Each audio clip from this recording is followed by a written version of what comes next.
Welcome to Capital Insight. I'm State Representative Kevin Mannix from Salem, and I'm your host for this program, which is designed to give us all a little more insight into the goings-on around our state capitol and a little bit more insight into some of the people who work in and around the Capitol. Our guest today is someone special, the new Superintendent of the State Police, Supt Howland. Welcome aboard. Well, thank you, Representative. It's my pleasure.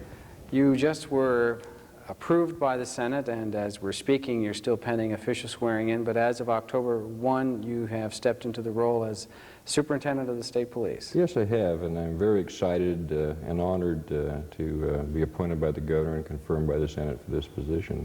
Well, you've got quite a challenge ahead of you, I think, trying to fulfill the work of your predecessors, and the most immediate predecessor, Reg Mattson, that I worked with very closely, and I was very impressed with the work that he did. But before we get into some of the things that will be pressing in on you as you deal with your official duties, I'd like the folks in our audience to know a little bit more about you as a person. Can you give us some idea of where you went to school? Sure. I'm a native Oregonian. I was raised through school in Baker City and in Hermiston. I went to high school in Baker City and graduated from high school in Hermiston, Oregon. Went to Blue Mountain College. Was accepted on the State Police in 1967 and worked my way up through the ranks from Patrol Division. A lot of my time was in Criminal Investigation Division. I headed the Telecommunications Division during my career. Was District Commander in Northwest Oregon in Portland, and was promoted to Deputy Superintendent in 1990 by Reg Mattson. Attended the FBI National Academy in Virginia, a graduate from Harvard University, John F. Kennedy School of Government, and I just feel very fortunate to be able to represent the fine men and women of the Department of State Police. Well, let me take you back to your high school days first and ask, what kind of a fellow were you in high school? Someone where they would predict that you'd be in police work, or someone that just said, this guy's just a good old boy, or what kind of a student and what kind of a person were you in high school? Well, you know, I just had my 30-year reunion back in Baker City this summer, and you know how it always is. They say, well, you're the last person that we'd expect to be a police officer. You're always mischievous as a young man. But really, I think that I've always had a drive for public service and to help people and to try to exercise a leadership role and make Oregon a safer place to live. And when I was a young man, I started out like a lot of people did in those days in the lumber business and then to the hardware and sporting goods business. But I needed to have something more meaningful in my life, and I felt law enforcement was my chosen profession, and I love it. I've never regretted a day of work. Now, if I read your resume correctly, and that's what I happen to have in my hand here is my little crib sheet, you've been through the ranks with the State Police, as you mentioned, and it's not as though you moved around to different law enforcement agencies, as some people in law enforcement may have done as part of their career. Is that right? That's correct. I've been with the State Police now for 26 years. I think that it's the finest law enforcement organization in the United States, and I've never felt a desire to transfer out of that into another agency. I'm proud to be a state police officer. I'm proud of our people and our organization, and frankly, that's where I want to be. Now, as you moved up through the ranks into higher and higher positions, do you find that do you miss being out there in field work and patrol work, or do you find that there's new challenges in the jobs that sort of are fulfilling for you? Well, certainly it is. You know, you move away from the technical skills of doing the job more as you move up in management more to the conceptual skills and the human relations skills, and I find that rewarding. But I do miss being on the streets from time to time, but I get out with the officers where I can and stay in touch with their concerns and the issues that are occurring around our state. So I'm better informed to make policy decisions that way. My observation of the State Police has been that they're a fairly tightly knit organization, that there's a certain, first there's an esprit de corps, but there's also a sense of fraternal concern. And I certainly saw that when Reg Mattson had his retirement dinner and reception. And I shouldn't say he had it, we all had it for him. But why is that? Is there a particular reason for the State Police or for law enforcement generally? Do you have any insight about that? I do. The Oregon State Police has extremely high values. Honesty and integrity is cherished by us. And it's a family. It's a way of life. It isn't just a job. Being a state trooper is a way of life. It's a commitment by the officer. It's a commitment by the officer's family. And public trust and confidence is the most important issues to our organization. And without those, law enforcement is not effective. We all realize that, and we feel strongly about it, and we rely on each other in that regard. Do you find that most of your socializing is with other state police folks? Well, it did as I was younger and coming up through the ranks in the department, but that's not the case anymore because law enforcement needs to be and is much more open, and I socialize with a lot of people outside of law enforcement, other government people, private business, private citizens, and I need that type of perspective.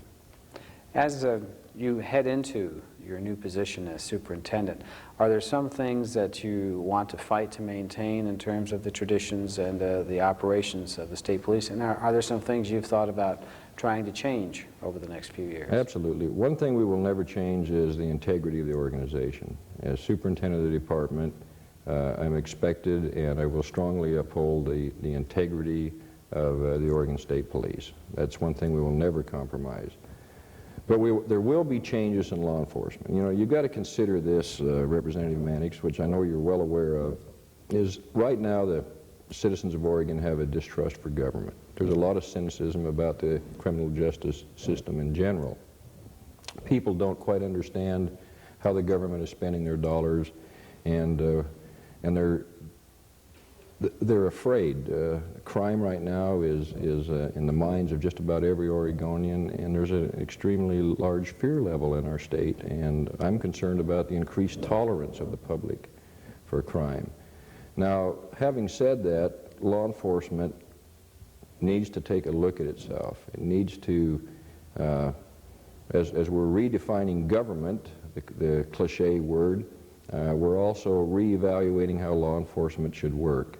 And it is no longer acceptable for the traditional law enforcement administration of just responding call after call. We have to look at different ways, different innovative ways of affecting crime in Oregon and making some positive steps towards alleviating the fear level of our citizens.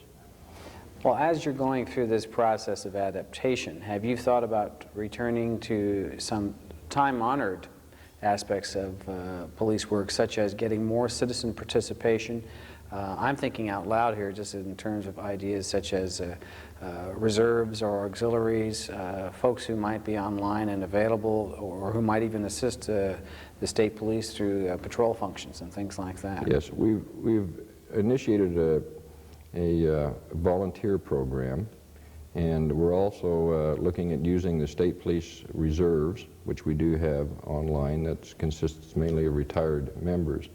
But I think more importantly, what happens and has happened in the past with law enforcement is individual law enforcement agencies have tried to define what the problem is within, and then resolve the problem within their own agency. And if we're going to really be serious about affecting crime in Oregon, partnerships across law enforcement agencies have to be better defined and better developed to make sure that we're avoiding duplication of effort, that we're enhancing and complementing each other rather than competing with each other.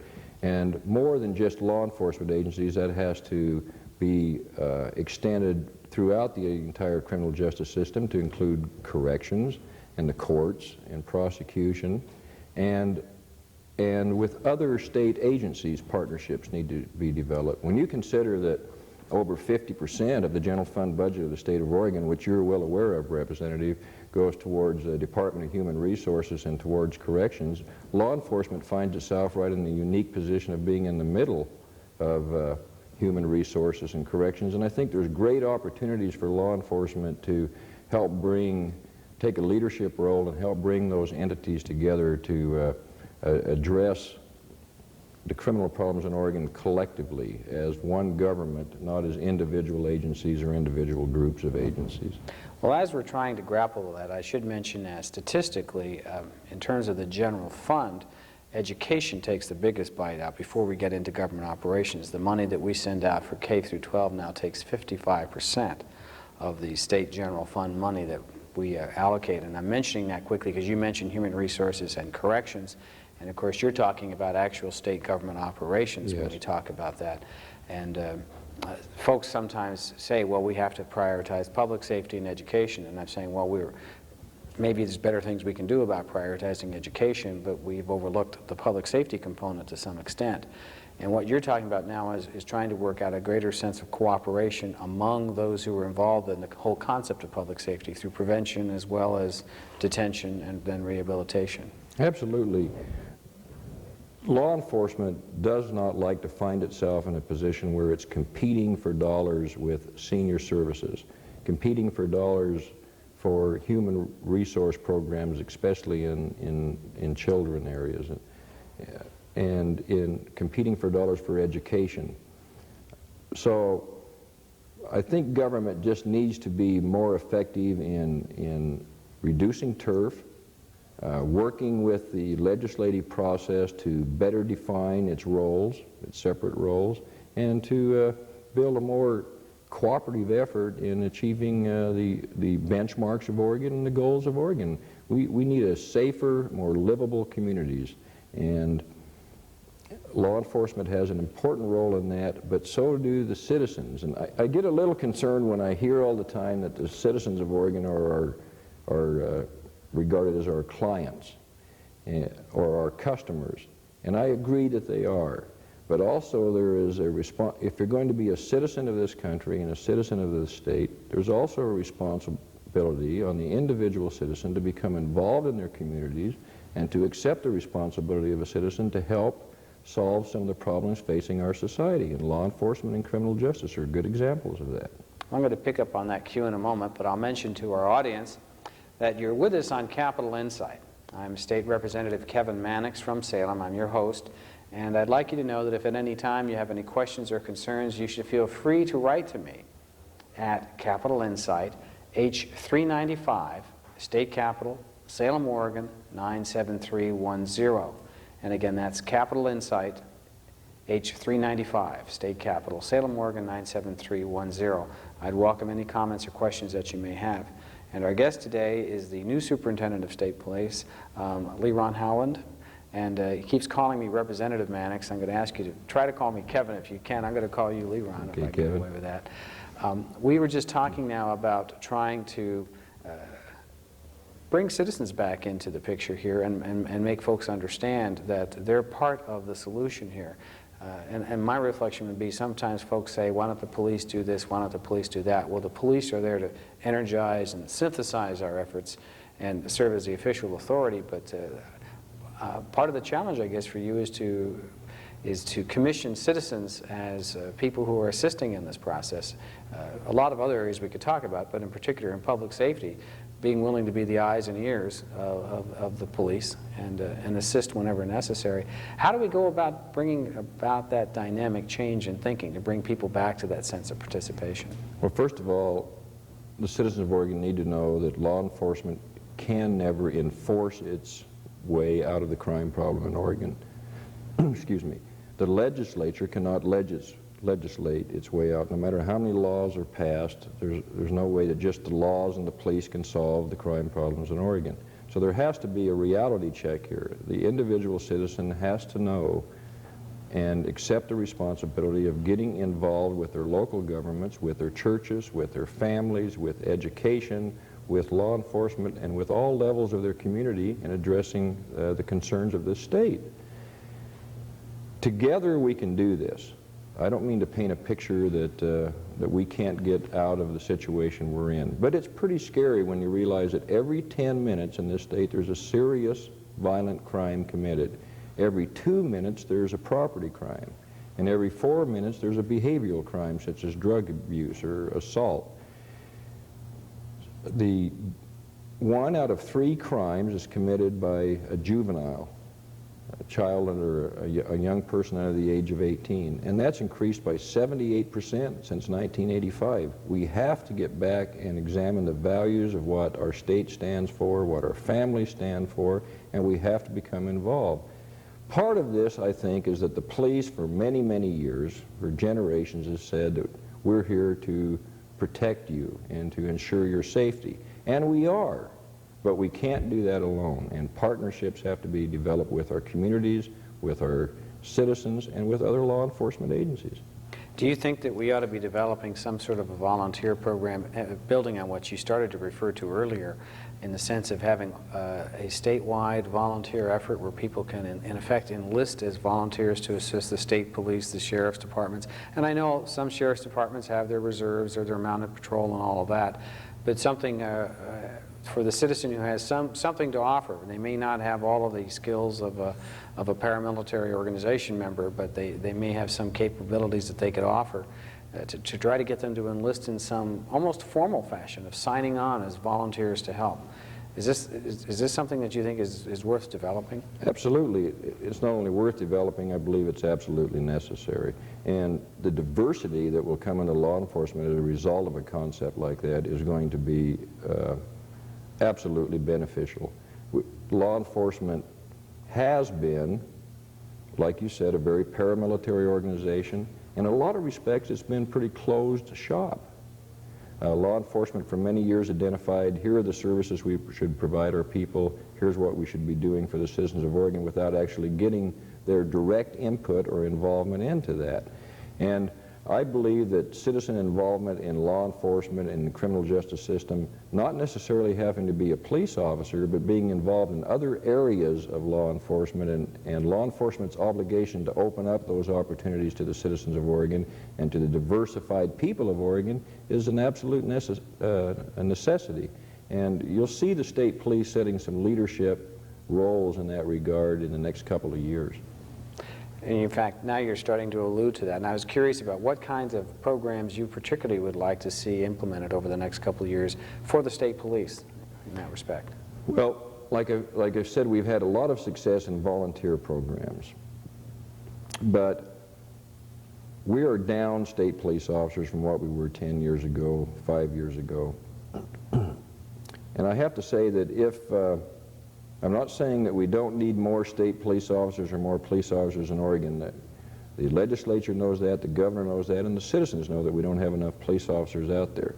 But if you actually look at what statutorily is required of a police officer to do, and if we shifted our police officer resources just to those duties, would it open up the door, and would it maybe provide some dollars that we could bring in paraprofessional citizens into law enforcement to provide a lot of the services that law enforcement traditionally has provided but does not necessarily require a sworn police officer to do? Can you give us some examples of what you're talking about? Well, absolutely. I believe that, especially in the criminal investigation area, unless it is a citizen has a hot call, which I'll explain that. A hot call would be where there may be a life in danger or a property in danger, or maybe they're being victimized at that particular time. But let's say burglary is a large problem in Oregon. Property crimes are a large problem in Oregon. And quite often a citizen might return out from work or from a vacation and find that their home has been burglarized. Well, traditionally we've dispatched police officers. Police officers come to the scene, they interview the citizen, they try to obtain a list of the stolen property and identified property. But could we be applying that sworn law enforcement resource a little differently? And why can't we have paraprofessional citizens who join law enforcement, become part of law enforcement, to process the scene for evidence, to contact the citizen and take the report, to advise the citizen on ways that they and methods that they can employ to make their residence more secure, to follow up on leads that might be developed as a result of that information, and then call on the sworn officer when legislative and legal mandates require a sworn officer to become involved in that process. But there's dozens of areas where I think we can open law enforcement to more diversity and more involvement by private citizens. Well, as we're thinking on that for a minute, I'll mention to our audience again that you're with us on Capital Insight. I'm your host, State Representative Kevin Mannix from Salem. If at any time you have any questions or concerns, feel free to write to me at Capitol Insight, H395, State Capitol, Salem, Oregon 97310. And our guest again is the new superintendent of state police. I keep wanting to say something else about your name, and I want to add to your title or whatever, but it's Howland. That's correct. And with the Leron, with the L-E capital R-O-N, I keep wanting to fill something in there. I don't know why. Is that where did Leron come from? Well, my mother came up with it naturally, but I'm not sure what the background on the name is. I heard there was a song that my mother heard when almost 50 years ago now, since I'm 49, and it had the name in it, and she picked it from there. Well, it's a fairly unique name. Yeah. We won't be able to forget it, I'll put it that way. Well, we were talking about ways of bringing folks into the process and ways of trying to reduce the need for sworn officers in certain circumstances. And obviously, considering the amount of training that an officer has to have and the capabilities that an officer has to have, and to some extent, I don't want to say that the capabilities are wasted, but they're underutilized if they're dusting for fingerprints after a burglary, when someone else may have been trained to dust for fingerprints and can just as easily do it as long as they follow a certain process and fill out the reports. I guess that's what you're getting at. Yeah, and I'm not saying that maybe it reduced the need for police officers, but I think if we leverage the police officers in the role that is really required for a police officer to be involved in, that only a police officer can perform, that we can maybe be more effective and efficient and open up our law enforcement for more diversity and involvement by Oregon citizens. Is there some way we could capitalize on the notion that people like to identify with the police, at least most folks do, and create an effect? Well, you talked about having reserves, and you do have the many retired officers who are available for the Oregon State Police Reserves, but separate from that, having what I'll call Oregon State Police auxiliaries, and people who could sign up and agree to do a certain amount of time per month or whatever. Now, granted, you're also talking, as I understand it, about regular staff, people who would be hired to do the job. But beyond that, I was thinking about, again, volunteerism, if people would be willing to volunteer a couple of days a month, or if you've got senior citizens who would like to be involved in police work and help with investigations. Are those the kinds of things that you're open to also? Yes, and we're doing quite a bit of that right now, especially in our Fish and Wildlife Division, who has pretty much led the charge, I should say, on the use of citizen volunteers. And that's been a very successful program. We also use volunteers in the regional dispatch centers and our dispatching locations around the state. Can you tell us a little about how you use volunteers in those capacities? Well, in Fish and Wildlife Division, they use volunteers on monitoring areas where we have in the past had problems in terms of commercial fishing violations, or in angling violations, hunting violations, closed season areas, public awareness, going to public meetings and bringing them aware of the current fish and wildlife statutes and goals and objectives of the division and ODFW. So that has worked very well, where we used to use sworn officers for that. And of course, there is a value in the sworn police officer being there and working with the community and attending those type of meetings. But with the ODF, or with our Fish and Wildlife Division volunteers, those people have actually been out in the field working under the direction of a sworn officer and building some very good working relationships there. And in the dispatch center, you have volunteers who come in and yes, we just do. help out. And we especially try to apply for opportunities for physically handicapped or disabled people in that area, which do an they do an outstanding job and want to contribute to the betterment of Oregon and its communities, and that has been a very, very successful program for us, working with the Disabilities Commission. For all the talk then that we've heard about reorganizing or reinventing government, it sounds as though one way to leverage our resources will be to bring in more volunteers in an organized fashion. And it sounds too that you're looking very positively at this as an opportunity. What are the other challenges, though? Let's assume that you're able to bring in volunteers. It seems that the state police will still have some pretty tough challenges in the next few years. Well, we absolutely will. And one thing about the state police is that we will, it's our tradition and it's our promise to the citizens of Oregon that we will always do the very best with the resources that are available. But The biggest challenge, I believe, facing the Oregon State Police right now in its primary mission, which is providing safety and protection to our citizens, is to get involved more in youth programs and more in prevention and intervention activities, so that we can try to attack our crime problems on the front end through non-traditional innovative methods rather than just strict enforcement. One of your challenges, though, being stretched so thin right now, is that it's hard for the officers to find time to be working on the preventative side.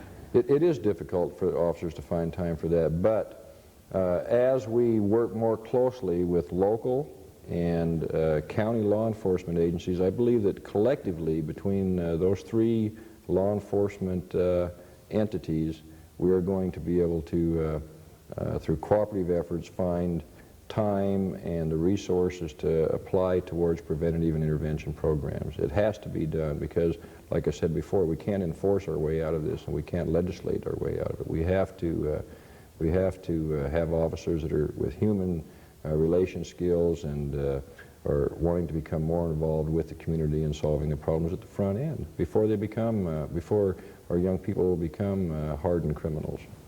Well, in that respect, what kind of a working relationship do you have with the sheriffs of our varied counties throughout the state? We've got all kinds of counties and all kinds of sheriffs. How do you work with them? I work very well with the sheriffs, and I compliment the sheriffs for their willingness to also become involved in cooperative efforts. Recently, we established the Oregon Law Enforcement Services Council, which is made up of members from the Attorney General, the Prosecutor's Office, different prosecutors from around the state, the Sheriff's Departments, the City Chiefs, and the Oregon State Police. And as we're going through this process, looking at law enforcement services, we're emphasizing to make sure that we're not competing with each other, but that we're complementing each other. And that is going to result in more effective and more cost savings to the citizens and the services that law enforcement deliver.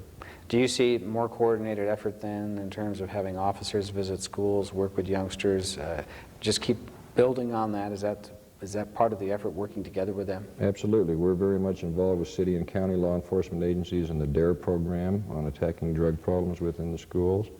There's also some very innovative community policing programs going on. For example, in District 4 right now, the state District 4, which is eastern Oregon, the state police district there has formed a 12-citizen advisory committee, and the citizens are working with our department and the sheriff's and the chief's department to coordinate law enforcement in eastern Oregon, and the use of volunteers is one of those programs, and becoming more involved in the schools and in the educational programs on the front end of crime. So we have some very good programs operating right now in the state, things that have not necessarily been going on before, and sometimes a shortage of dollars and a shortage of personnel bring about good things too. Well, that seems to be the challenge. We've got less than a minute left. I'm curious as to what you see as your biggest personal challenge in dealing with the state police organization in the next few years. To set a good example and to lead, to perform a leadership role in the criminal justice system to move law enforcement into the 20th century. That is my biggest challenge, and to be able to maintain the respect and confidence of the outstanding men and women in the Oregon State Police and in the law enforcement community of Oregon, and to provide a viable and very worthwhile service to the citizens of the state. I hope you meant 21st century when you said 20th century. Thank you. Yeah, I'm only 100 years behind. But that was a very good statement of your personal mission. And with that, I thank you for joining us on Capital Insight.